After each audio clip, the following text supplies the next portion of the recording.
quando eu esqueço. Então, o primeiro passo que eu tenho no primeiro dia é me apresentar. Vocês estão com sorte, porque no online eu não estou pedindo para vocês se apresentarem também, mas se fosse no presencial eu pedia, porque eu gosto de conhecer o que cada um faz, o que cada um tem de experiência, por que escolheu determinado curso. Então, meu nome, vocês viram que é diferente, né? É Ceziro. Então, Ceziro Aparecido da Cunha Júnior. A minha formação é relacionada à contabilidade e gestão de negócios. Então, minha formação, eu sou técnico em contabilidade, bacharel em ciências contábeis, tenho uma especialização em gerência contábil, uma em gestão tributária e uma em controladoria. E por último, acabei fazendo um mestrado em contabilidade. Então dá para ver que contabilidade eu tenho um certo gosto por isso, né?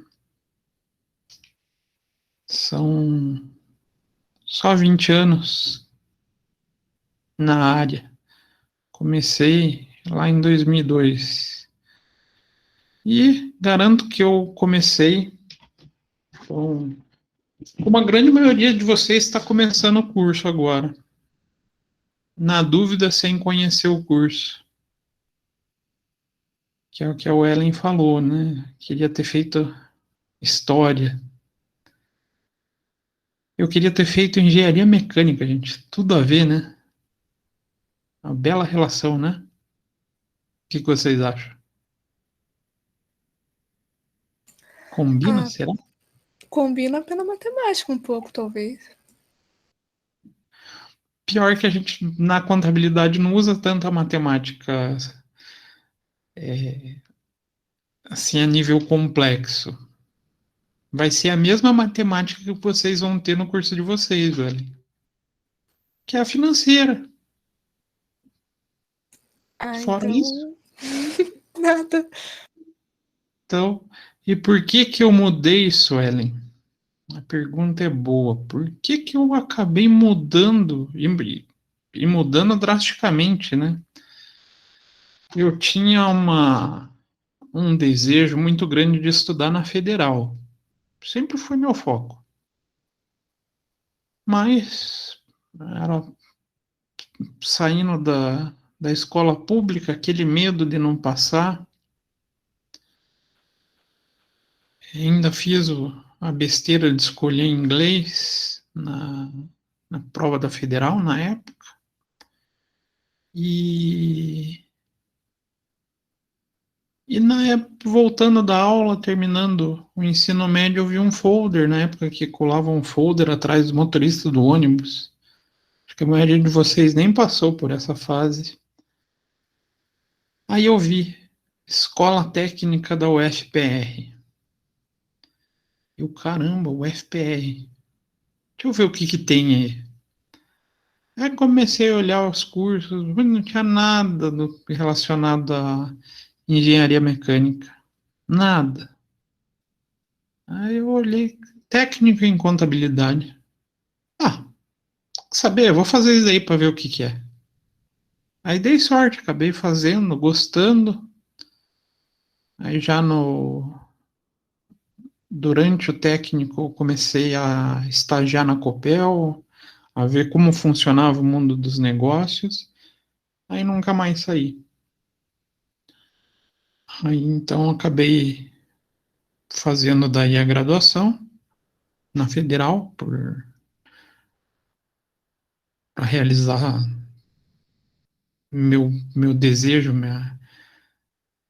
aquela vontade que eu tinha e também para deixar minha mãe orgulhosa, né? Porque ela sempre se preocupou com que a gente estudasse. A gente, eu e minhas irmãs. Então, eu acabei seguindo essa área. Aí atuei na parte contábil, controladoria e gestão tributária, desde pequenas empresas até multinacionais.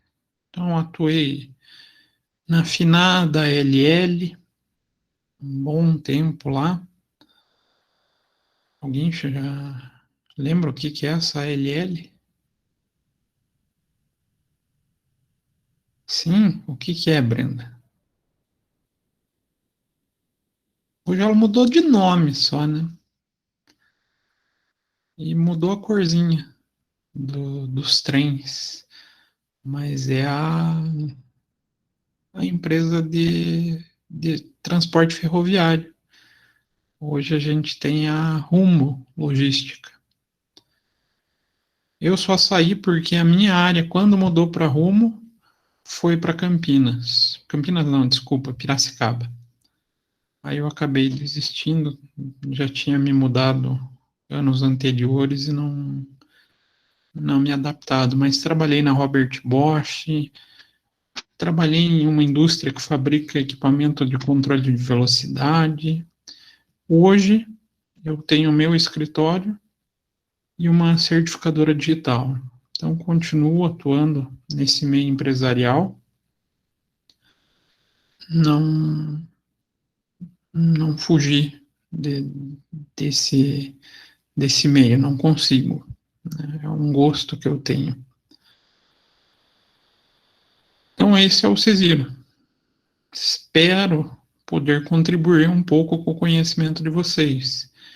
A disciplina que a gente vai trabalhar é economia e cenários globalizados. Economia, algo que hoje está em pauta nas discussões, né? Vocês estão ouvindo muito sobre economia nos últimos períodos?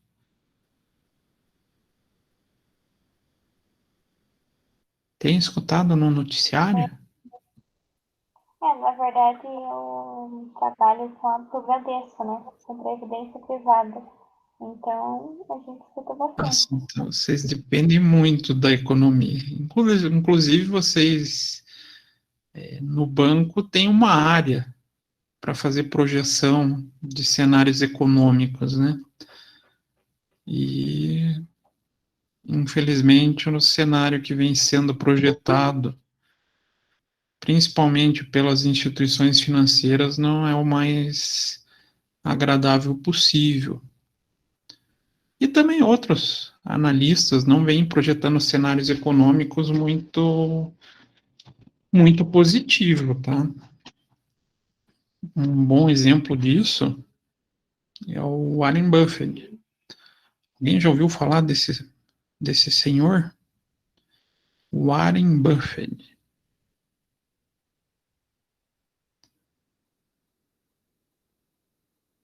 Não? Ah, gente, conversem comigo. Não. Olha, é uma pessoa que entende muito sobre analisar cenários econômicos e fazer investimento. Ele é um dos maiores investidores em empresas de capital aberto no mundo. Então, ele está entre os mais ricos do mundo. E ele acabou soltando uma notícia, finzinho da semana passada, que a gente vai encontrar dias sombrios pela frente no cenário econômico. E é o que a gente vem já de imediato sentindo, né? Uma crise nesse meio. Vocês podem ver que a gente tem várias economias chegando a períodos de retração de 100, 200 anos atrás. Como o negócio está feio, né? E como que a gente vai trabalhar essa disciplina?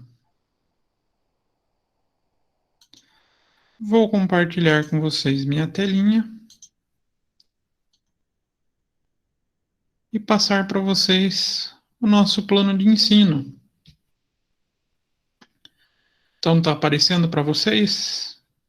Vamos ampliar aqui um pouquinho. Sim. Então, está aqui o plano de aula. Tem algumas situações que eu passo batido, por entender que são formalidades do meio acadêmico. Então, não entro muito em perfil do egresso, que é como que vocês vão sair do curso, não da disciplina, tá? Aí aqui tem um pouquinho da ementa. Quais os objetivos que a gente tem na disciplina? O que que a gente espera dos alunos quando vocês concluírem essa disciplina? Mas para mim o que mais importa começa aqui. Conteúdo programático. O que nós vamos ver? Então a gente vai passar por uma introdução sobre economia, falar sobre o conceito de economia, que a gente vai começar hoje, problemas econômicos fundamentais, 10 princípios da economia. Depois a gente passa pelas escolas econômicas e a gente ganha uma noção desse processo econômico. A gente percebe que a gente consegue dividir a economia em dois focos, que em um curso de economia viram duas disciplinas distintas, que é a microeconomia, aquela que está mais relacionada a gente no dia a dia, não que a macro não vai influenciar, mas aqui está mais relacionado ao nosso comportamento econômico, nosso comportamento regional, ou até como pessoa. Então a gente vai falar da demanda, oferta, equilíbrio de mercado. Falaremos sobre duas teorias utilizadas no pensamento econômico. Então, teoria do consumidor, como o consumidor se comporta na microeconomia, e teoria da firma, como as empresas se comportam nesse cenário econômico. E vamos falar um pouquinho sobre as estruturas de mercado. Passando sobre a microeconomia, falaremos sobre a macroeconomia. Essa daqui é o que dá o maior nó na nossa cabeça na hora de fazer a análise. Então, macroeconomia e economia brasileira. A gente passa uma introdução, fala sobre mensuração de renda nacional. Renda nacional? Vocês conhecem algum outro nome que pode refletir a renda de um país?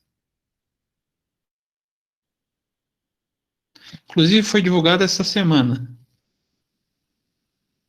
a retração da nossa renda nacional. Não? Ninguém arrisca? Pode chutar, gente. Não tem problema se errar, não. Fiquem com vergonha, não. É o tal do PIB. A riqueza de um país. Como é que mensura isso? Qual que é o processo usado para fazer essa mensuração? Vamos falar do sistema de contas nacional. E aqui entra a... Não, ainda não é aqui. A gente depois vai falar um pouquinho sobre o sistema monetário e financeiro, como que o Brasil se estrutura nesse processo. E nos itens 12 e 13 entra os itens mais legais, que eu acho. Quando a gente fala de produção e crescimento e inflação. Como que tudo isso acontece, como que o país tenta controlar esse processo. No entanto, se a gente separar por aula, eu separei duas aulas com um tema muito específico.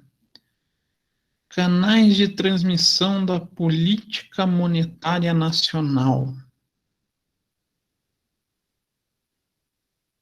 É um tema muito legal. mas é muito delicado. Delicado no sentido como os assuntos se relacionam, que são esses canais.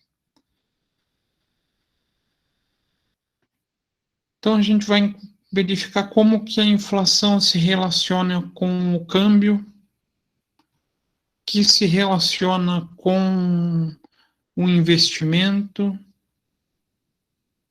que se relaciona inclusive com expectativa. Olha como que tem variantes delicadas de se controlar. Então, desde 97, o Brasil faz o controle da inflação, ou tenta fazer, né? Mas faz. Não vamos poder falar que faz porque vocês, a grande maioria de vocês, só ouviu hiperinflação em aula, não é? A não ser que tenha alguém aqui da minha idade ou mais velho do que eu, só vai ter escutado na aula de história.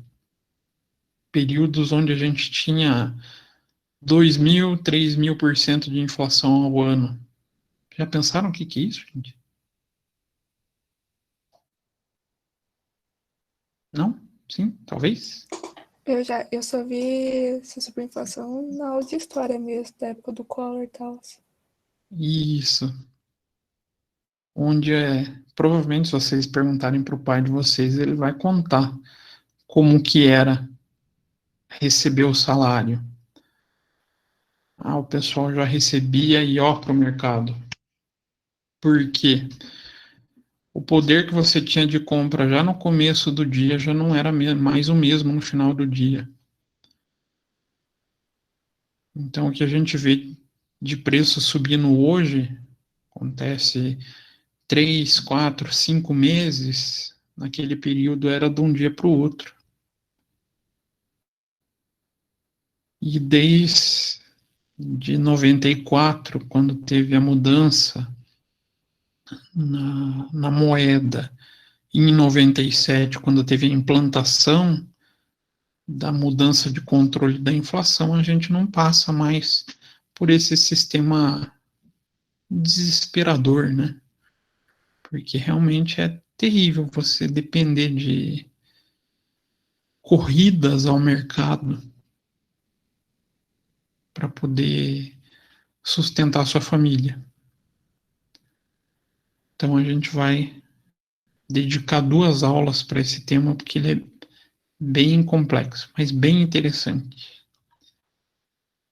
Então voltando. Então, um outro assunto que é de extremo interesse de vocês, a avaliação. Primeiro bimestre, a gente vai trabalhar somente com atividades. Então, atividades avaliativas terão um total de 50 pontos e trabalhos e atividades que vocês vão também utilizar para frequência. Então, vocês têm, toda semana tem uma atividade de frequência, que vocês têm o período dessa semana.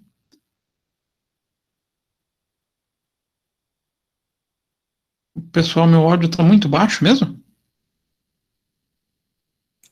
Pra mim tá normal. Tá normal?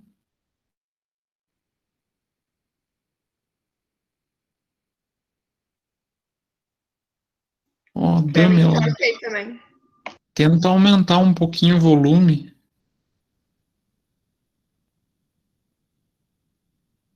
Que qualquer problema, vocês vão me informando, gente. Que eu preciso desse retorno de vocês para saber o que está acontecendo. De repente eu estou falando aqui, acho que está tudo bem, minha internet caiu, eu estou congelado para vocês aí. Então tem que me ir conversando comigo para eu saber o que está acontecendo. Me perdi? Me achei. Então, toda semana vocês têm essas atividades que valerão como frequência. Eu gosto muito de colocar questão de múltipla escolha. Eu tenho um certo fascínio por prova, tanto de concurso, quanto para o pessoal de contabilidade ou do exame de suficiência, porque eu sei que muitos de vocês pretendem, gostariam no futuro, depois de formados, fazer um concurso, né? Então, eu já aproveito também para tentar utilizar essa ferramenta para vocês se ambientarem com esse tipo de questão, né?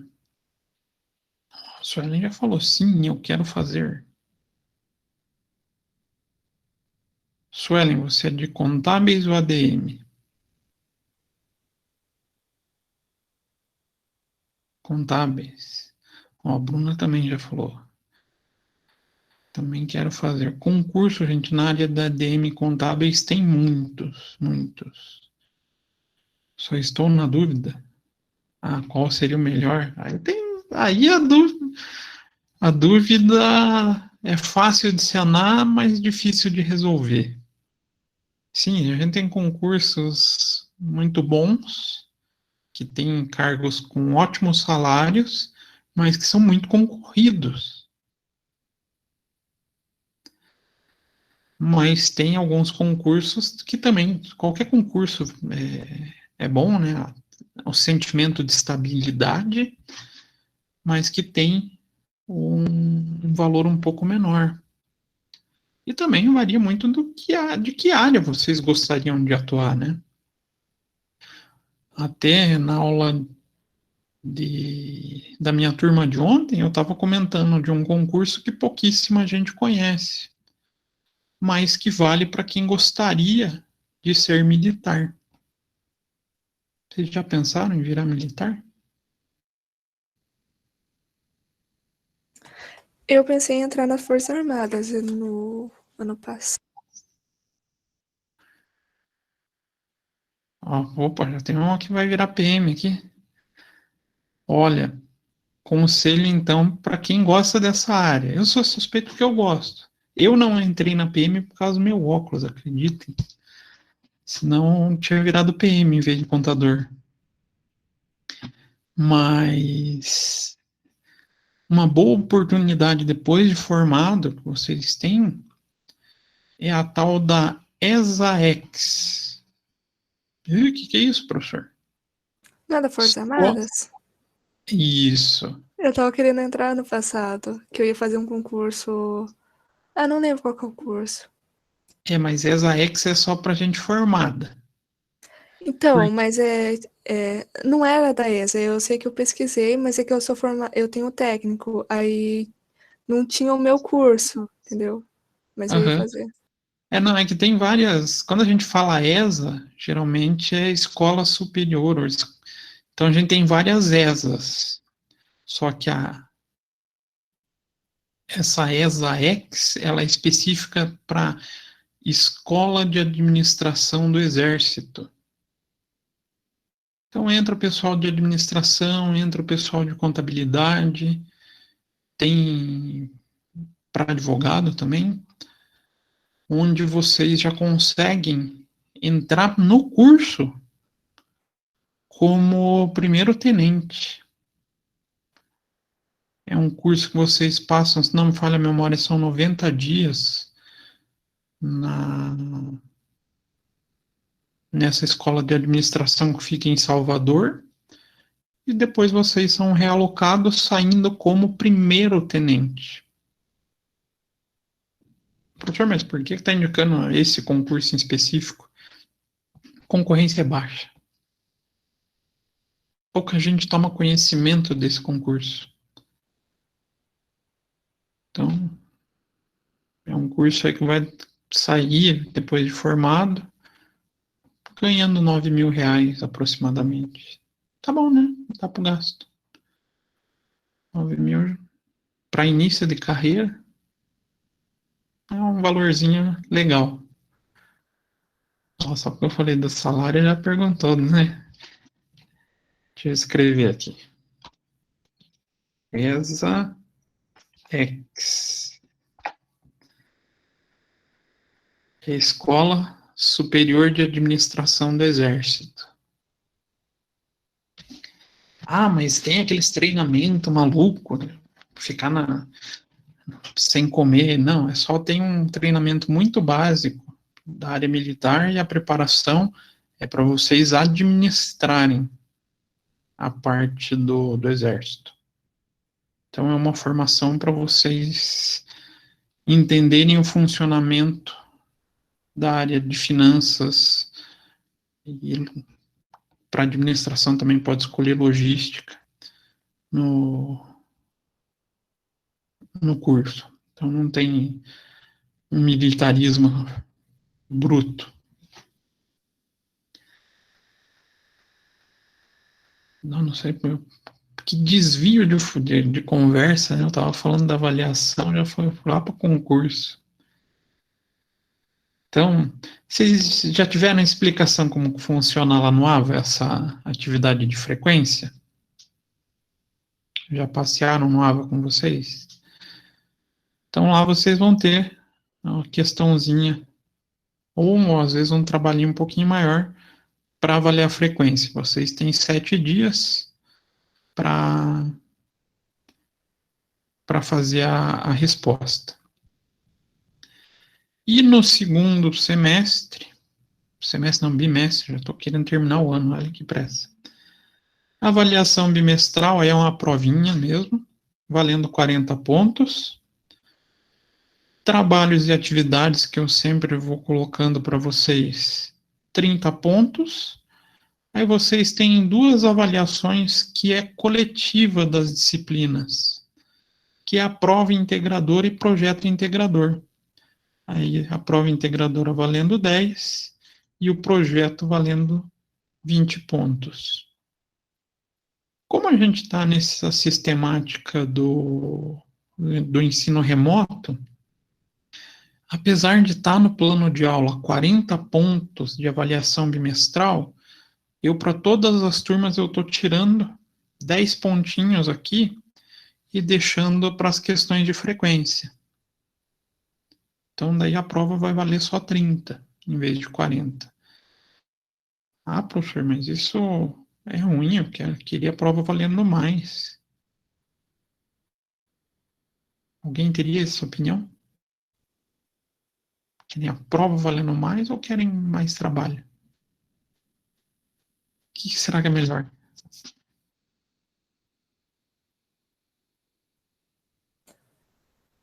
Eu prefiro com os trabalhos.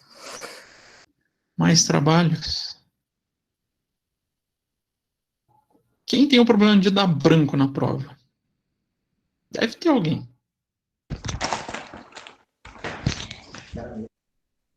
Qual que é o problema da prova? É justamente essa figura do branco, né? Nem todo mundo se sente confortável fazendo prova. A gente tem vários alunos que são muito bons. Eu prefiro trabalho também. Trabalho também, Dani? Aqui.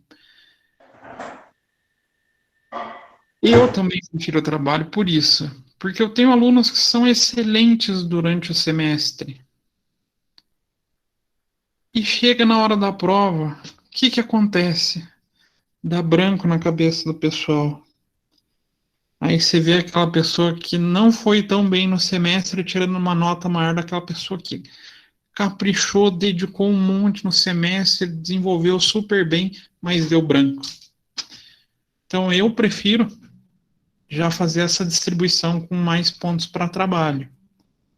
Então, acho que facilita a vida de vocês. Vocês têm um peso maior quando vai fazer a prova, se tem a pontuação maior, valendo menos quando vocês vão fazer a prova, vocês já estão um pouco mais tranquilos, né? Então não tem aquela necessidade, puxa, eu preciso tirar uma nota alta, senão eu vou ficar de final. Não, já fica mais light. Aí, como a maioria ali já falou que também prefere, já me deixa mais tranquilo. Já fica mais fácil pensar na avaliação de vocês, já com a figura dos trabalhos. Então, Sobre a disciplina, esses seriam os conteúdos que a gente vai abordar. Tento passar da maneira mais acessível possível. Vocês vão perceber que eu não sou um professor muito centrado. Tem alunos que me acham meio doido, mas eu tento atingir o objetivo que é passar o conteúdo para vocês. Deixo vocês livres para entrar em contato comigo quando precisarem. Então, vou colocar ali no chat meu e-mail.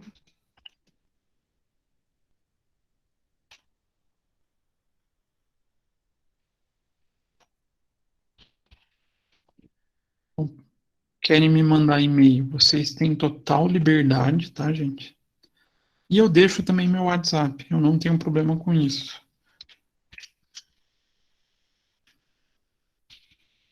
Ah, não vão me mandar mensagem às 3 da manhã, que provavelmente eu não vou responder por uma condição de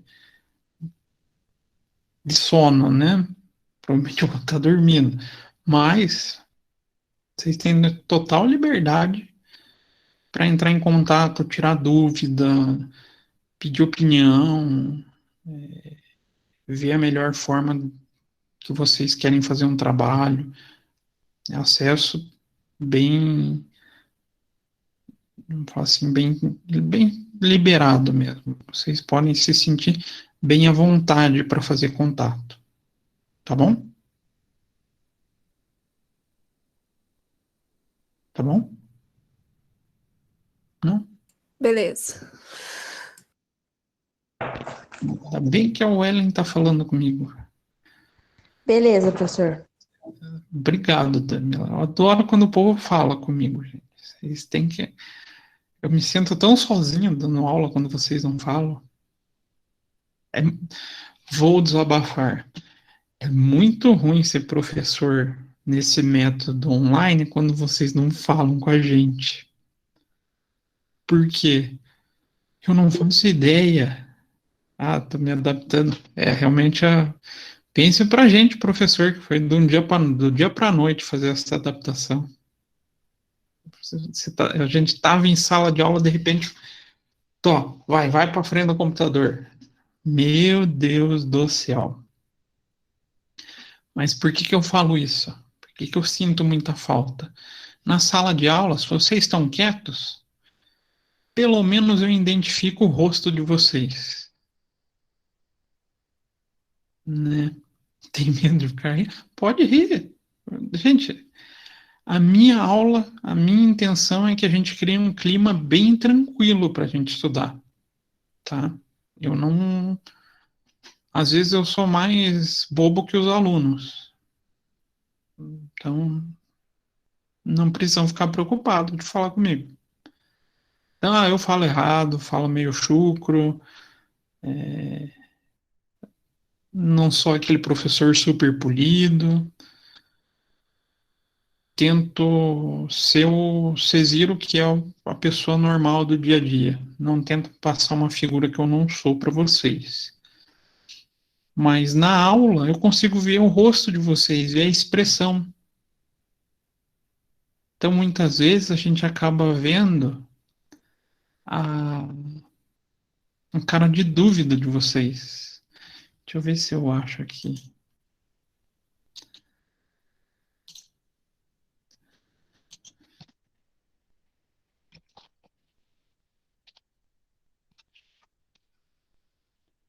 Como que a gente vê vocês? Peraí, tinha um meme sobre isso que eu.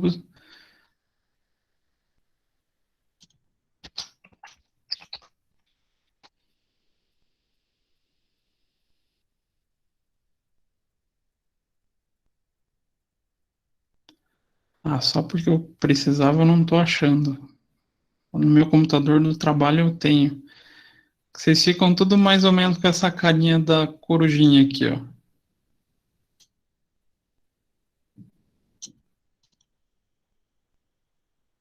Cadê? Agora também sumiu a fotinha, essa fotinha aqui. Vocês ficam tudo meio assim, um cabeça virada para um lado, outro para o outro olhando meio pro vazio. Aí a gente já sabe, puta, não tô entendendo nada. Então, eu consigo ver o rosto, mas aqui não, aqui eu preciso da conversa de vocês, para eu saber, ah, não, o pessoal tá entendendo, tá tranquilo, ou não, eu tô falando e ninguém tá entendendo bolhufas nenhuma. Então participem, para mim é muito importante isso, tá? Agora que tem mais alunos, vamos para a nossa votação de horário. Estava começando um pouquinho mais cedo, até mais com a Ellen, que participou mais, sobre o horário de aula. Ela comentou que os outros professores estavam começando 7h30, né? Diga, Bruna. Levantou a mão, pode falar. Meu Deus, professor, eu cliquei errado, eu acho. Ah, mas agora vai ter que falar. Levantou a mão. Mas eu também achei que começava às 7h30, por isso que eu entrei atrasada. Não, mas o que eu faço? Como é o primeiro dia, eu sigo o horário que a gente teria no horário na aula presencial. Então, na aula presencial, a gente começa às 7h15. Mas, como muitos de vocês trabalham até no centro, fica super fácil para chegar lá na faculdade. E nesse momento remoto, a gente não está tendo a mesma facilidade. O pessoal, em vez de ir para a faculdade no centro, que fica muitas vezes mais próximo, vai para casa. Então, fica mais apertado o tempo. Então, eu deixo a critério de vocês um horário para a gente começar. Então, 19h15 é o horário padrão da faculdade. Mas, eu deixo vocês escolherem um horário para que fique confortável para todos, para que a gente consiga chegar em casa, chegar com tranquilidade e começar a aula sem muita correria, sem desespero. Já temos um voto. A Suelen se posicionou, 19h30. Como eu falei, por mim tanto faz. Se quiser começar às 7h30. Eu saio às 5h30, pra mim também tanto faz. Mais um, o Lucas também já botou 19h30. A Wellen e a Dâmila falaram que para elas pode ser qualquer horário. O Alan, 19h30. A maioria está 19h30. Então tá. Acho que, como tem o tanto faz e o 19h30, então acho que 19h30 fica nosso horário oficial, beleza? Com todas as nossas aulas, 19h30 a gente inicia. É para a gente ter 50 minutos de aula e mais uma atividade. Nem sempre eu vou tratar a atividade. Às vezes eu passo do tempo, tá, gente? Então, às vezes eu me empolgo um pouquinho mais e vou falando. Então, pode ser que nossas aulas não durem 50 minutos, dure mais, ultrapasse esse tempo dos trabalhos e a gente use para discutir conteúdo. Então, eu tentei me comprometer com o pessoal de ter aula bem padronizada, igual pediram. Não acertei uma com os veteranos até agora. Todas passaram. Todas. Então, não prometo, tá, gente? Pode ser que a gente passe. Então, vamos começar a discutir economia, né? Então, preparei o material. O mesmo material fica disponível lá no Ava para vocês. Eu sempre coloco todos os slides lá. Tudo que a gente prepara, exercita, faz trabalho, disponibilizo lá. E também a gravação da aula. Então, não vou poder assistir. De repente, não consegui chegar em casa, estou sem internet. Não tem problema. A gravação fica disponível lá no AVA para vocês assistirem. Mas sempre peço, assistam. Para vocês consigam ir acompanhando. Todas as disciplinas, não é só de economia, tem um sequenciamento lógico para ser desenvolvido. Então, se a gente perde um pedaço, pode ser que eu sofra com o restante da disciplina por causa desse pedaço. Então, é muito bom acompanhar, mesmo que seja através depois da gravação.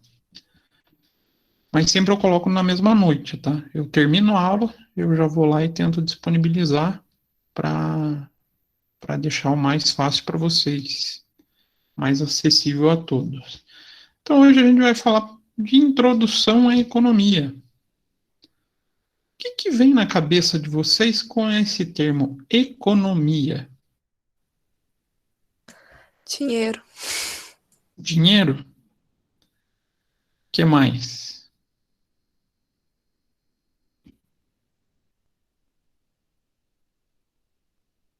Só dinheiro. Eu acho que mais seria sobre como economizar, investir, essas coisas assim. Como economizar, como investir? É. Acho que Faz compra e parte. venda também. Compra e venda? Opa, então a gente também que está relacionado com dinheiro e com economizar ou não economizar, né? Então a gente tem relação. Valor, consumo, necessidade, também escassez. Então a economia é algo muito amplo. O conceito economia, ele envolve algo amplo, mas que pode ser pensado na amplitude da minha vida como pessoa ou na vida de uma sociedade como um todo. Então, um dos primeiros conceitos que eu falo para vocês, lá no século XIX, Alfred Marshall disse que economia procura estudar os negócios comuns à vida da humanidade. Por negócios comuns, podemos entender as cenas corriqueiras da vida econômica. Será que o pensamento dele estava certo? Aqui é um pensamento básico, essencial. Ele faz sentido dentro da economia? Procure estudar os negócios comuns da vida da humanidade, da nossa vida. Eu acho que sim, porque a compra e venda está presente no nosso dia a dia. A compra, a venda, a necessidade do dinheiro, Exatamente. a escassez, tanto do dinheiro quanto do produto, a necessidade de consumo. Então, sim, a economia parte desse pressuposto de estudar a movimentação da vida econômica, né, das pessoas, desses negócios comuns aos seres humanos. Mas aí, aqui é uma pergunta retórica, tá? Não tem resposta exata, por isso tem uma disciplina. Na verdade, tem um curso até para isso, né? Mas o que vem a ser a economia, efetivamente? Como funciona o nosso sistema econômico? Quando e por que sistemas econômicos entram em crise, trazendo mudança no comportamento das pessoas e empresas? Vocês acham que conseguiriam responder isso para mim? São perguntas complexas, né? Eu acho que não. São perguntas que muitas vezes nem os economistas respondem. Eu acho que o Nossa. sistema econômico funciona, tipo, com a rotação, tipo, da compra e venda e girando. Tipo, a gente recebe, compra, daí vai. Tem mais peças. E o interessante que você falou, Bruna, foi a palavra sistema. O que vem na cabeça de vocês um sistema?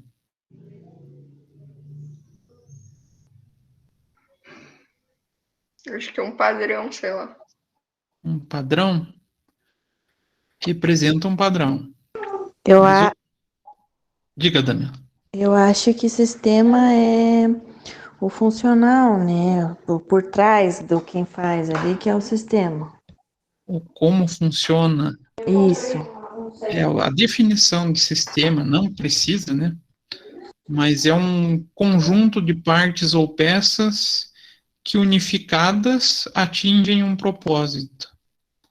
Então, sim, a economia é um conjunto de partes e peças que tem um propósito específico.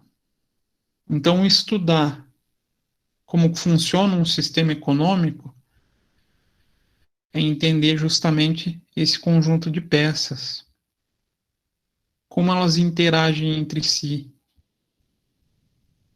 E como é que elas criam problemas. O sistema pode dar um problema? Vou trazer um exemplo bem básico de sistema, que a maioria vai conseguir pensar. O motor de um carro, ele é um sistema? Sim. Sim. Por quê? Porque tem todo um conjunto de peças ah, que faz o trabalho dele, digamos assim. Ai, Faz calma aí. qual o trabalho? Ai, calma aí, deixa eu pensar direito. Movimentar o carro, não é? É, Porque ele Daniel, você levantou a mão? Opa, desculpa, é porque ele faz, é o que ele faz o carro funcionar. Isso. E é um É, conjunto, são várias peças, né? O que acontece se uma dá problema? o conjunto todo não vai funcionar, né? Interfere em tudo. Interfere em tudo. A economia é difícil de ser tratada por isso. É um conjunto de fatores que, em conjunto, tratam o funcionamento ou a forma com que as pessoas sobrevivem economicamente. Economicamente, leva também a parte do financeiro, né? Como é que a gente se relaciona em termos de consumo. Então, a economia também tem uma relação muito boa com o consumo. Então, etimologicamente, a palavra economia vem do grego oikos, casa, e nomos, norma, ou lei. Então, é a lei que rege a casa.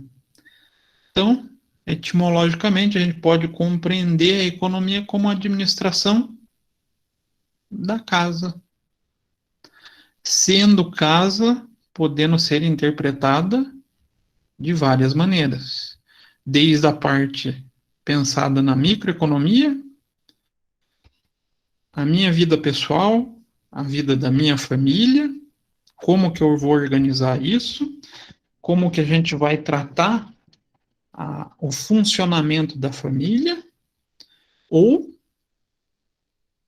tratar de modo amplo, que daí já é a macro. Como é que eu vou tratar o funcionamento da minha casa chamada Brasil? Essa tá difícil de trabalhar, né? Mas tudo bem. Então, a gente traz essa ideia do controle da administração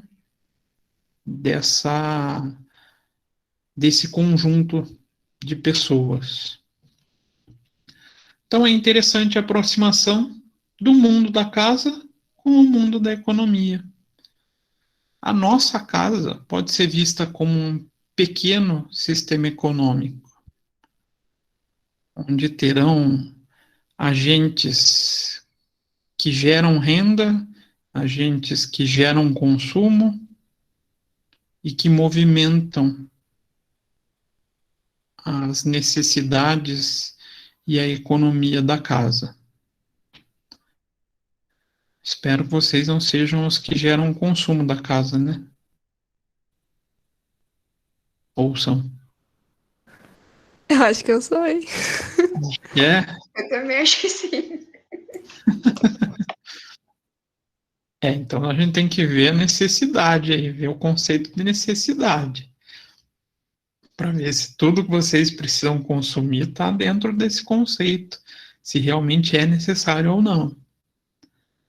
Então, em outras palavras, a gente pode dizer que a economia estuda a maneira de administrar os recursos disponíveis com o objetivo de produzir bens e serviços e como distribuí-los para o seu consumo entre os membros da sociedade. Então, a sociedade eu posso voltar a pensar como uma casa. Então, vai ter gente que vai produzir e vai ter gente participando da distribuição, fazendo parte do consumo, e que faz essa economia girar. Eu posso pensar isso como um país também? Dá para fazer essa analogia? Então, no país também a gente vai ter os agentes que produzem renda, que ajudam a compor a renda e como que ela é distribuída. A única coisa é que daí a gente tem um agente central fazendo esse controle, né? Fazendo a regulação desse sistema. Porque vamos fazer a analogia com o motor. O motor, pensando como uma casa, seria um motor pequeno com poucas peças, né? Já uma economia de um país já seria um motor muito complexo. Basicamente, a gente poderia pensar num carro de Fórmula 1, que tem muitas peças muito delicadas e que exigem um controle muito grande. Então, segundo Nicholas Mencken, cada família precisa alocar seus recursos escassos a seus diversos membros, levando em consideração as habilidades, esforços e desejos de cada um. Olha que interessante esse conceito. Cada família precisa alocar os seus recursos escassos a seus diversos membros, levando em consideração a habilidade, esforço e desejo de cada um, capacidade de produção de cada um. Alguém faz alguma coisa melhor. E como o recurso é escasso, a gente tem que distribuir essa forma de gerar o recurso e como consumir ele da melhor maneira possível. E será que funciona em casa? Será que alguém faz melhor alguma coisa em casa e depois é utilizado para o consumo, para fazer essa distribuição?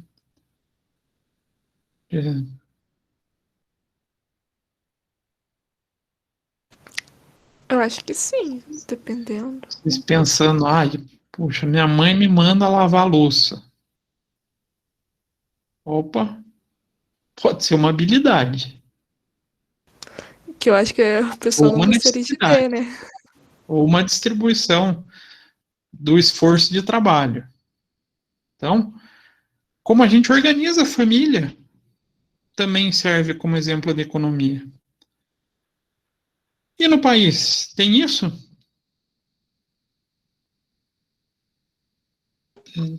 Distribuição de recursos levando em consideração as habilidades?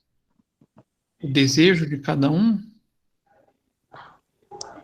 Deveria ter, mas não tem, eu acho. Não, Eu tem. acho que tem na teoria, mas na prática não funciona É, muito bem. não, isso aí não funciona tão bem, devido à complexidade do sistema. Mas existe a captação de recursos e a distribuição da forma com que o país pretende funcionar para gerar riqueza. Então, eu vou investir mais no agronegócio, não, eu vou investir no desenvolvimento industrial. Cada país escolhe a sua forma de como conduzir esses recursos. E com isso vai conseguir um desenvolvimento econômico ou maior ou menor, de acordo com com os seus planos, com a habilidade de gerenciar os membros participantes e a escassez de recursos. Então, a gente tem países que investiram muito pesado no desenvolvimento de indústrias tecnológicas. Nesse último século, teve gente que desenvolveu mais a parte do agronegócio. O Brasil é um que desenvolveu mais o agronegócio, né? Se a gente pegar a Coreia do Sul, ela não era um país altamente desenvolvido tecnologicamente falando, né? No começo do século. E o que ela se tornou hoje? Um polo tecnológico. A economia foi direcionada para a utilização dos recursos buscando esse fim. Então, ser ministro da economia, será que é fácil, gente? Não deve ser, ainda mais no nosso país, que o sistema é falho há alguns anos, Pode né? ser qualquer país. Qualquer país. É uma tarefa muito difícil, gente. São muitos agentes envolvidos, muitas necessidades, desejos envolvidos, e o recurso, por mais que seja o país mais rico do mundo, que seja os Estados Unidos, ele é limitado. Então, a, a função de gerenciar o sistema econômico é muito exigente de quem tem essa responsabilidade. Claro, alguns têm mais habilidades, outros menos. Mas o nosso país ele tem problemas estruturais, né? Não é somente econômicos. A gente tem muito problema estrutural. Problema na área da administração pública, problema na área tributária. Então, por isso se vê muita discussão sobre reformas no Brasil. A gente precisa reestruturar para conseguir fazer o melhor manejo dos recursos, atendendo às expectativas sociais. Então, cabe observar que, além das habilidades, os recursos produtivos ou fatores de produção são também elementos utilizados no processo de fabricação dos mais variados tipos de bens, então, mercadorias, e utilizados para fazer a satisfação humana, para satisfazer as necessidades humanas. Então, entra nesse fator que eu comentei com vocês. Como que eu vou direcionar a economia de um país? Vou direcionar os recursos produtivos para as áreas que eu quero desenvolver. Aí a gente vem com essa pergunta: o que é uma necessidade humana?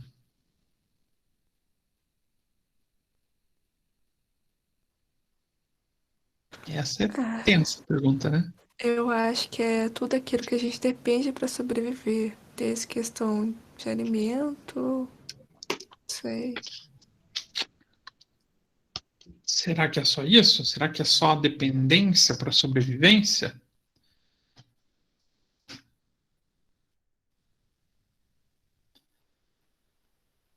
Então, a necessidade humana envolve a sensação de falta de alguma coisa unida ao desejo de satisfazê-la. Então, envolve só a sobrevivência humana? Ou vai além disso?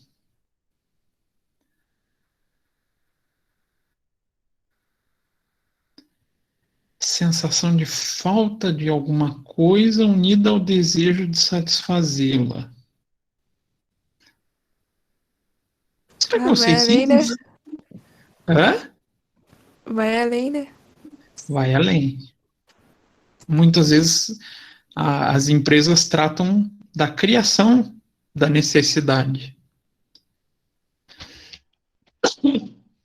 Alguém pode falar um exemplo de produto onde o desenvolvimento dele criou a necessidade do ser humano de ter? O celular, mais fácil. Exatamente. Que ninguém tinha, mas quando lançou, todo mundo quis ter. E ninguém Era tem sem hoje. necessário?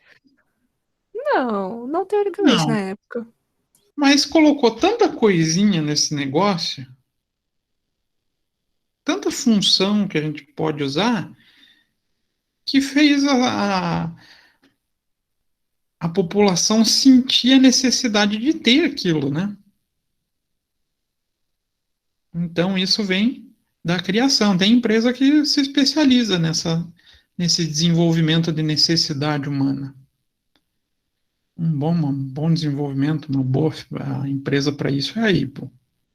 A forma de trabalho dela se pauta nesse processo. Então, acreditamos que todas as pessoas sentem necessidade de adquirir alguma coisa, desde as famílias de mais baixa renda até as famílias de renda altamente elevada. A única diferença é o quê? O que eu considero como necessidade. Tem as necessidades mais básicas e comum a todos, então sentem desejo tanto por alimento, água, ar. Ar está até na moda também, né? Tem muita gente aí que está sentindo muita falta dele. Triste isso, né? Quanto por bens de consumo. Ah, um sapato novo, um sabonete diferenciado, uma televisão, computador, a geladeira, o carro, um imóvel. E isso faz com que a gente planeje o nosso desenvolvimento buscando a satisfação dessa necessidade humana. Quem aí pensa em algo que vocês sentem necessário e que estão com projetos para obter? Alguém tem alguma necessidade a ser suprida? Eu? Um golfe. Um golfe? Um Gosta de golfe carro? Não. de carro. Então, o projeto econômico vai ser destinado, provavelmente, a gerar recursos a ponto de obter essas necessidades. Projeto Golfão. Então, vai muito de cada pessoa.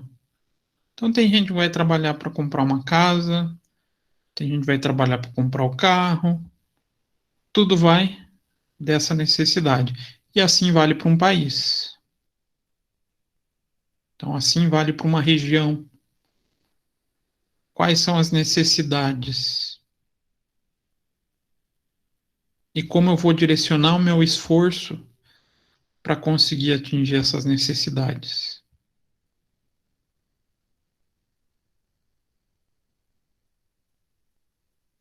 Então, da mesma forma que uma família precisa satisfazer suas necessidades, uma sociedade também precisa fazer o mesmo. Então, ela precisa definir o que produzir, para quem produzir, quando produzir e o quanto produzir, para atender essa figura das necessidades. Então, em linhas gerais, a sociedade precisa gerenciar os seus recursos da melhor maneira possível, principalmente se considerarmos que estes são, de maneira geral, escassos. Ih, é verdade isso? Podem pensar tanto na família quanto no país. Vocês têm recursos para fazer tudo o que vocês gostariam? Não, né? Se eu tivesse recurso, eu não estaria Seria tão aqui. bom ter, né? Seria tão bom ter o recurso para poder fazer tudo o que a gente gostaria, sair viajando o mundo, comprar o que quiser. Ou a mesma coisa o país, seria tão bom ter recurso para poder investir em todas as áreas que são carentes, fazer o desenvolvimento sanitário, desenvolvimento educacional, desenvolvimento da saúde, investimento na área industrial. Mas não tem. Não tem para tudo. Então, a economia vai levar a gente à habilidade da gestão desses recursos. A Ellen tinha falado lá no começo, como é que se falou, Ellen? Não lembro se era como economizar, né? Isso. Quando a gente pensa nesse como economizar, é fazer a gestão de recursos. Gerir os recursos para atender as necessidades. De acordo com o que vocês desejam, né? Então, o que a gente tem para falar de escassez na economia?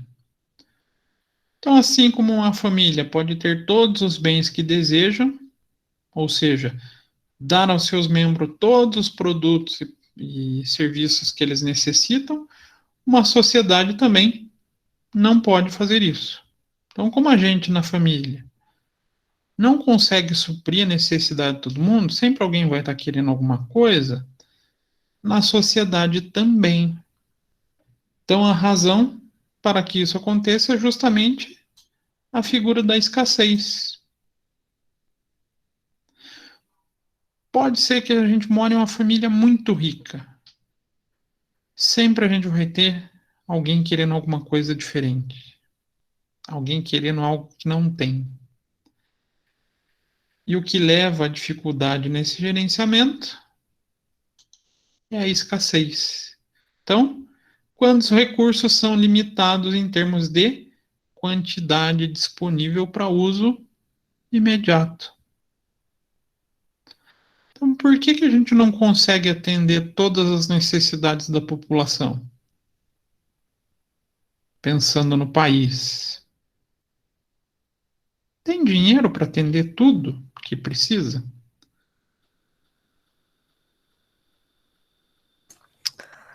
Não. Eu acho que sim, Para mas não contaminar a discussão, não vamos pensar no Brasil. Vamos pensar lá em algum país europeu, na Suíça, que é muito eu bonito. acho que sim, se souber administrar, pelo menos. Mas vai dar para atender a necessidade de todo mundo? Será que tem dinheiro para atender todo mundo? Depende do tipo de serviço, né? Já começou a criar limitações. Por que a gente cria essas limitações? Vai depender do tipo de serviço. Por quê? Tem serviço que vai ser caro, não vai? Sim, e também, tipo, a saúde, se for todo mundo no mesmo dia, não tem como, né? Agora, se for, tipo, um tanto em cada dia, já é mais fácil de conseguir Já atender a consegue todos. distribuir. Porque você vai ter o recurso distribuído em mais de um período. Então, a gestão das necessidades econômicas são criadas ou são controladas devido à escassez dos recursos disponíveis. E o que caracteriza a escassez? Caracteriza a situação normal da sociedade, onde os recursos são limitados para satisfazer a demanda por bens e serviços. Então, a gente vai ter fatores que podem aumentar ou diminuir a escassez de algo. Isso vai interferir na relação de consumo e vai necessitar de intervenção de agentes econômicos. Bom exemplo disso. O que aconteceu com o arroz esses últimos meses? Subiu, praticamente dobrou o preço. Dobrou o preço? Isso falou, Brenda? Eu não escutei. Ficou bem alto o preço. Ficou bem alto. E por que ficou alto?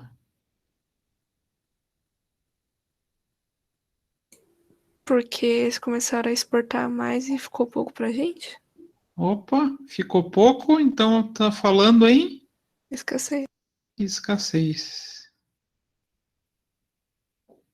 Então, sempre quando a gente tem escassez de algo, a disputa também sobre esse algo começa a aumentar.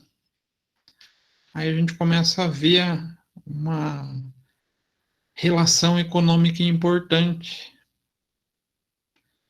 A relação da necessidade de ter as coisas com a escassez. Isso vai gerar uma lei econômica importante para a gente. A gente vai ver ela na próxima aula. Alguém arrisca falar qual que é?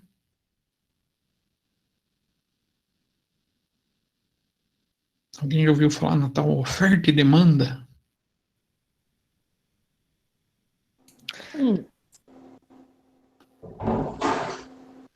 Demanda vem da necessidade. A oferta vem da regulação da escassez. E a união desses dois pensamentos gera uma lei econômica. Olha que bacana, né? Que controla preços. Então, a economia também tem esse envolvimento com política de preços, baseado nesses dois princípios. Então, a economia tem sido entendida como um estudo de como a sociedade administra os seus recursos escassos, mas alguns discordem. Alguns autores não tratam exatamente desse modo. Então, a economia a gente pode pensar no estudo de como se faz a gestão dos recursos que são limitados, tanto numa família, tanto em uma cidade, numa região, quanto num país. Então, ainda que possamos estudar economia de muitas maneiras, existem algumas ideias que se tornam centrais. Um exemplo que eu falei é essa lei da oferta e demanda. Então, por mais que a gente vá tratar algumas teorias econômicas, elas têm essas ideias centrais como seus princípios básicos. Então, a gente tem autores que partem de uma mesma vertente, desses pilares, e criam pensamentos, ou o que a gente costuma chamar de escolas econômicas diferentes. Então, portanto, para compreender a economia, é bom saber mais sobre o sentido da ciência econômica, a ciência como um todo. E o que é a ciência para vocês?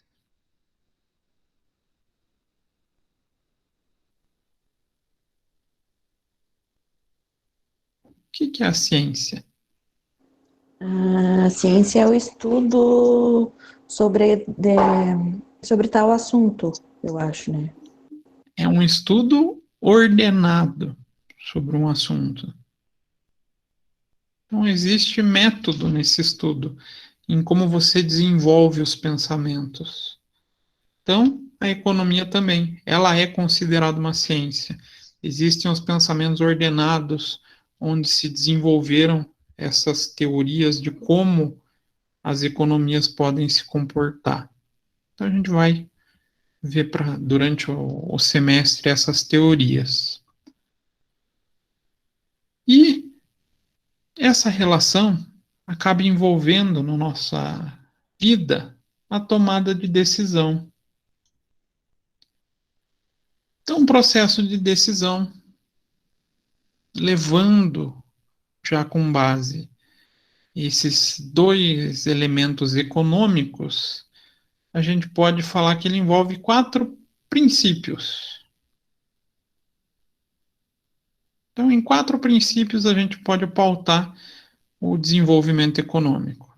Desenvolvimento não, pensamento econômico. Primeiro, as pessoas precisam fazer escolhas. E essas escolhas não são de graça. Elas precisam ser feitas tendo em vista que os recursos são escassos e não é possível atender todas as necessidades de maneira ilimitada. Então, por esse motivo, a sociedade precisará fazer suas escolhas, assim como os indivíduos. Isto é, existe um trade-offs. Vocês concordam com esse primeiro princípio para a gente tomar uma decisão? A decisão nesse pensamento econômico. A vida pessoal precisa de escolhas? Com certeza, né? A gente sempre faz escolha de um em detrimento ao outro. Bom exemplo disso. Vocês vão no mercado. Dá para escolher qualquer produto que vocês queiram? Vamos falar que produto que vocês gostariam de falar do mercado. Ah, acho que não, né? Vamos falar de Dependendo. carne. Tá chegando o fim de semana, hoje é sexta, né? Apesar que não pode aglomerar, não pode juntar gente, mas dá para fazer um churrasco. Vocês vão escolher qual carne vão comprar? Sim, baseada no Sim, que você gosta e no que o seu bolso pode comprar. sim. Exatamente isso. Na minha necessidade, baseado então no que eu gosto, mas também eu vou ter que levar em conta O que o o bolso pode bolso, pagar. que é a escassez. Então tem gente que vai poder comer picanha de Angus. Já deve estar custando uns R$ 100 o quilo. E tem gente que vai ter o recurso mais escasso e vai ter que fazer escolha por contra filé com osso. Então, pessoas precisam fazer escolhas. Sociedades precisam fazer escolhas? A Sim, mesma situação. Não tem dinheiro sobrando para fazer tudo. Então, na gestão econômica, eu vou ter que fazer escolha em detrimento a esse recurso. Então, o segundo princípio, que o custo real de alguma coisa é o que o indivíduo deve despender para adquiri-la. Ou seja, o custo de um produto ou um serviço refere-se àquilo que tivemos que desistir para conseguir compensar com outra coisa. Não entendi esse princípio. E agora? É o custo real para despender para adquirir, ou seja, custo de um produto ou serviço referente àquilo que tivemos que desistir para conseguir compensar com outra coisa. O que quer dizer isso, gente? Que a gente vai ter que, tipo, abrir mão de uma coisa, por exemplo, abrir mão, sei lá, de um filé mignon pra comprar, A sei lá, uma picanha, blusa que você quer. Algo exatamente assim. isso. A gente vai levar em consideração para o processo de escolha a relação do que eu vou abrir mão para poder ter algo. Então, isso é muito comum a gente encontrar no investimento. Quem pensar na área de investimentos passa por isso. Quanto que eu ganho em um investimento em detrimento a outro? Se eu escolher investir na poupança, eu tenho duas opções, tem a poupança e o CDB. O que eu vou ganhar fazendo uma poupança em relação ao CDB? Qual que é o processo do que eu ganho e o que eu perco? Então, eu vou sempre ter que escolher um em detrimento a outro. Nem sempre esse processo é fácil. Vamos ver se a mulherada é consumista. Vocês, mulheres, vão numa loja de roupa, vê duas blusas, tem grana para comprar uma só. Não é uma escolha terrível fazer? Sim. Sim, Infelizmente, né? Agora todas as mulheres já respondem, né? Por que que é uma escolha difícil? porque você gostou das duas. Gostou das duas, você Ainda criou a mais para quem é necessidade indeciso. das duas. Aí você só tem dinheiro para uma, aí você tem que ponderar muito. Ah, puxa, se eu levar essa, será que eu vou gostar mais do que. Geralmente depois vocês chegam em casa e se arrependem que tinham a outra, né? Pelo menos minha esposa acaba fazendo isso. Espero que ela me escute, eu tô com a porta fechada. Mas. Tô brincando, ela é bem tranquila nesse ponto. Mas o detrimento da escolha ela é complexa. E leva a gente para o terceiro pilar. Pessoas são consideradas racionais. Em tese, né? Tem algumas que a gente questiona. Mas a maioria é racional. E por isso elas pensam nos pequenos ajustes incrementais de todas as decisões. Então, nos ganhos adquiridos em funções de suas escolhas. Isso significa que tanto as pessoas quanto as empresas podem melhorar o seu processo de decisão pensando na margem.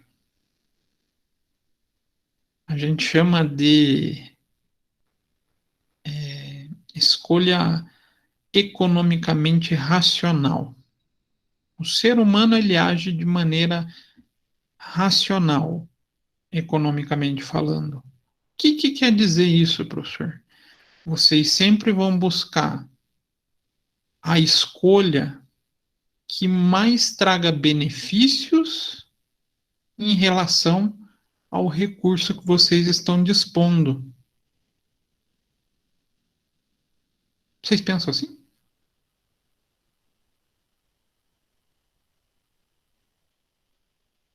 Ou não? Vocês têm R$ 100 para comprar as duas blusas. Teoricamente, vocês vão escolher aquela que melhor oferece recursos, melhor oferece benefícios para vocês em relação ao que vocês podem pagar, não é? Sim. Que do custo-benefício, né? Custo-benefício. É a racionalidade econômica. É o que o aluno em sala de aula mata. Eu ainda comento com meus alunos. quando a gente está no presencial, vocês destroem a racionalidade econômica. Como assim, professor? Quando vocês ficam pedindo para sair mais cedo. Por quê? Vocês estão pagando para ter aula até tal horário. Então, teoricamente, vocês escolheram porque até aquele horário vocês vão ter mais benefício. Aí chega durante a aula, vocês, professor, vamos sair mais cedo. Ponto. Acabou a racionalidade econômica. Acabou o maior número de benefícios em relação ao que eu estou pagando. Então, sempre que vocês vão para essa decisão, o terceiro pilar é a racionalidade econômica. Então, portanto, um tomador de decisão considerado racional deve executar uma ação se e somente se o resultado dos benefícios marginais forem superior aos seus custos. Relação custo-benefício. Então, tem um método na tomada de decisão quando a gente pensa economicamente. Ó, primeiro pilar, a gente necessita de escolha. A gente sempre se depara com escolha. A gente vai ter a opção de escolha, algumas opções em detrimento a outras, e eu sempre vou tentar buscar aquele produto que mais me oferece benefício em relação ao que eu pago. Então a gente chega no terceiro princípio da tomada de decisão econômica. E o quarto, as pessoas reagem a estímulos. Esse é um perigo. Então, como elas tomam suas decisões, levando em conta os benefícios e os custos. Qualquer alteração nessas variáveis pode alterar o comportamento da decisão. Então, assim, o mínimo incentivo que ocorra pode alterar a conduta do tomador de decisões. Será que é verdade?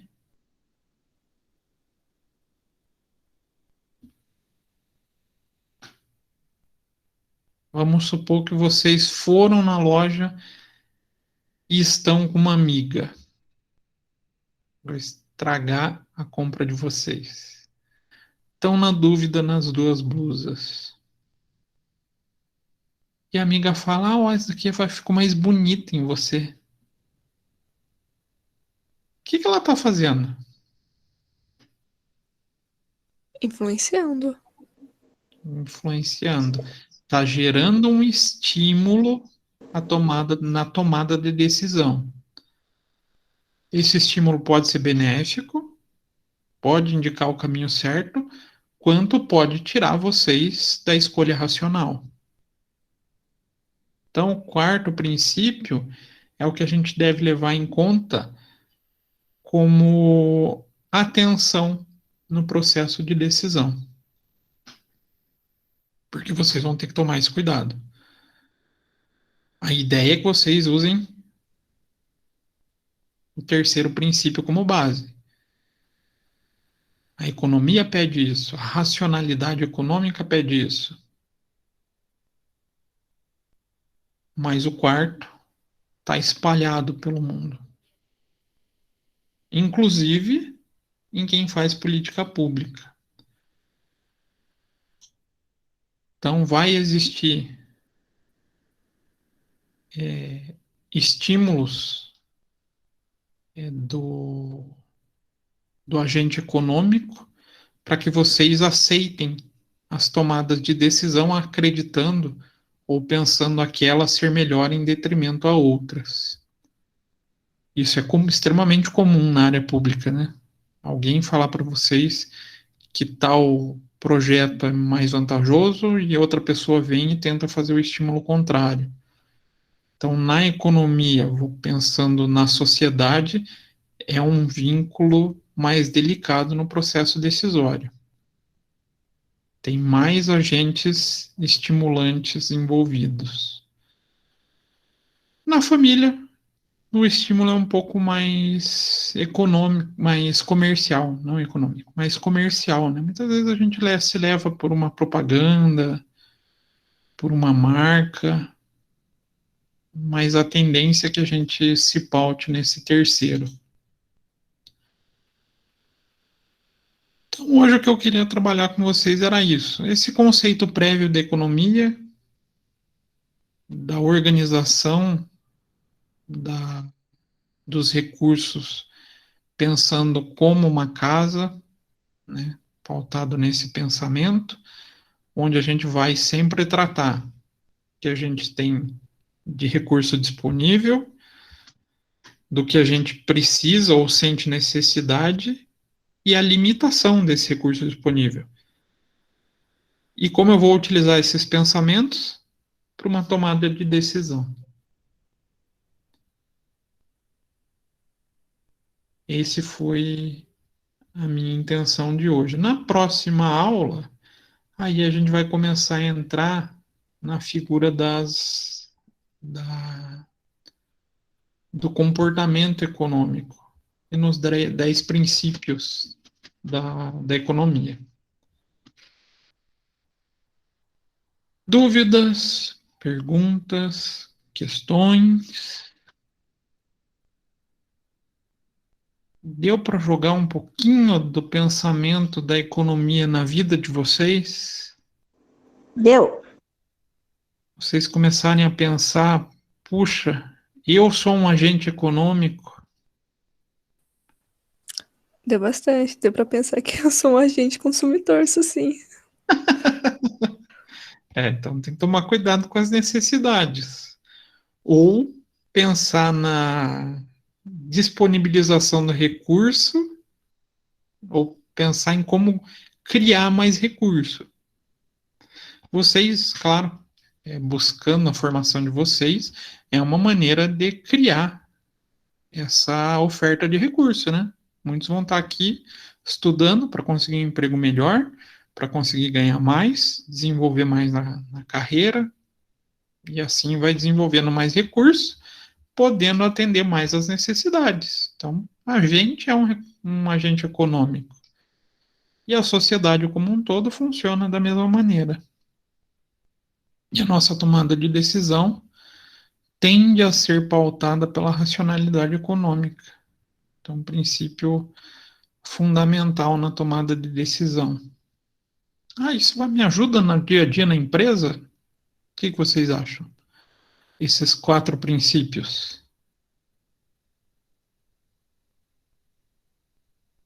Acho que ajuda. Ajuda, né? Ajuda, hã? Como gestor, a gente sempre vai ter que pensar na melhor maneira de gerir esse recurso, tentar trazer a melhor oferta de recursos em relação ao valor ou o recurso que eu vou me desfazer. Melhor oferta, melhor relação custo-benefício, né? Nem sempre os gestores fazem isso também. Então, a gente tem essas dificuldades na empresa. Maximizar a rentabilidade da oferta em relação a oferta não. Eita, deu branco. A relação de benefício em relação a custo. Maximizar. Tranquilo? Dúvidas, perguntas, questões? Eu não tenho, não. Não? Hoje foi uma aula mais lightzinha, tá, gente? Desculpa, Brenda, não ouvi. Não, tudo tranquilo. Não, então tá bom. Mais alguém?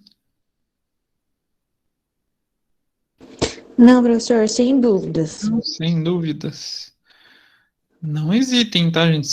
Inclusive no meio da aula, surgiu dúvida ou não entendeu, para e pergunta. Não fiquem acanhados. Até porque muitas vezes o que um pode ter de dúvida pode ser a dúvida do outro também. E outra coisa, perguntar não ofende ninguém. E outro fator importante, perguntar ajuda com que vocês absorvam melhor os conteúdos. Então, sempre se sintam muito à vontade para perguntar. Pelo menos na minha aula, eu fico até mais feliz quando vão surgindo as dúvidas, a gente vai discutindo e a gente vai evoluindo.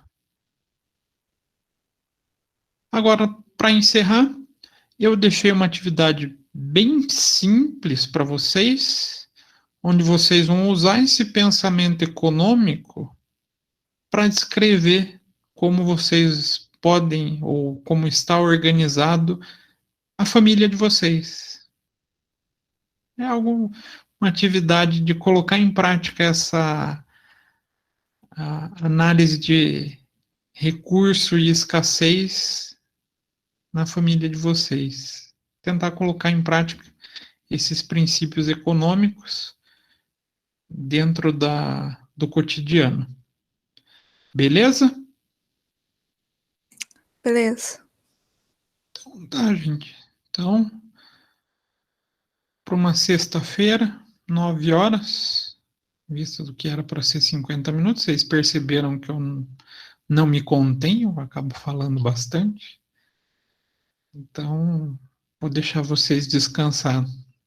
Semana que vem a gente volta aí já com conteúdo um pouquinho mais aprofundado. Aí a gente vai mergulhando cada vez mais na economia.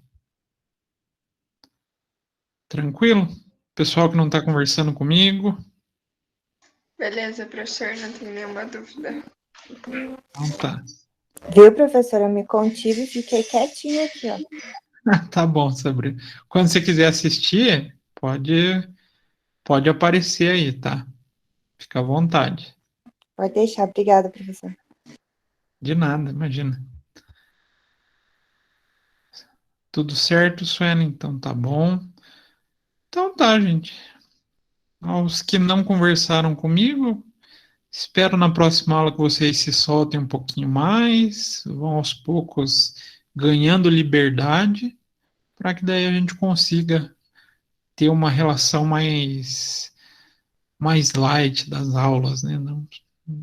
Não só o professor falando, todo mundo podendo se sentir à vontade. Eu gosto disso.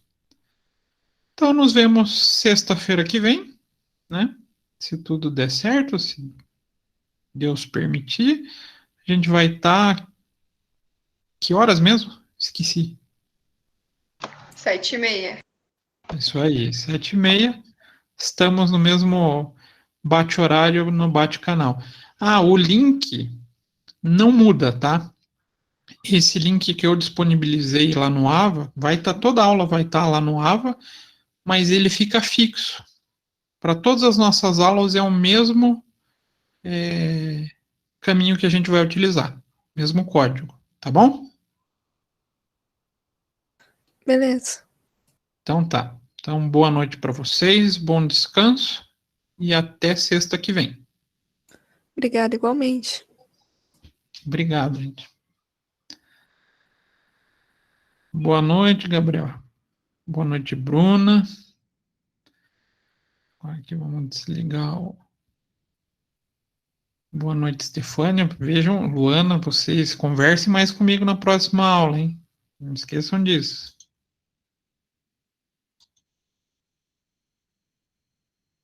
Tá bom. Você também, Guilherme. Não escutei você falar, só que na hora que você entrou na sala.